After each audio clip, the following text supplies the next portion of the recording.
কানাডায় আপনি visitor visa এবং স্টুডেন্ট ভিসায় রিফিউজ হয়েছেন এবং পুনরায় আবেদন করার জন্য কেন জিসিএমএস নোটটি খুবই গুরুত্বপূর্ণ, চলুন আলোচনা করি।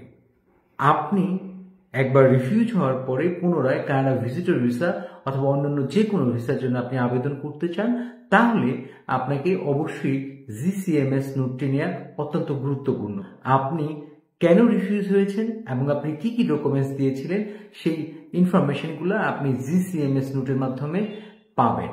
আমি আপনাদের অনুরোধ করব, আপনারা যদি ভিজিটর ভিসা থেকে শুরু করে অন্যান্য ভিসার জন্য কানাডাতে পুনরায় আবেদন করতে চান, অবশ্যই আপনি জিসিএমএস নোটটি নিয়ে আবেদন করবেন। তাহলে আপনি বুঝতে পারবেন কি কি ল্যাকিং আপনার ছিল এবং কি কারণে আপনি কানাডাতে রিফিউজ হয়েছিলেন, এবং তাহলে আপনার ফাইলটি সহজে এবং সুন্দর মতো গুছিয়ে আপনি আবেদন করতে পারেন, যেন আপনি পুনরায় আবেদন করার পরে রিফিউজ না হন।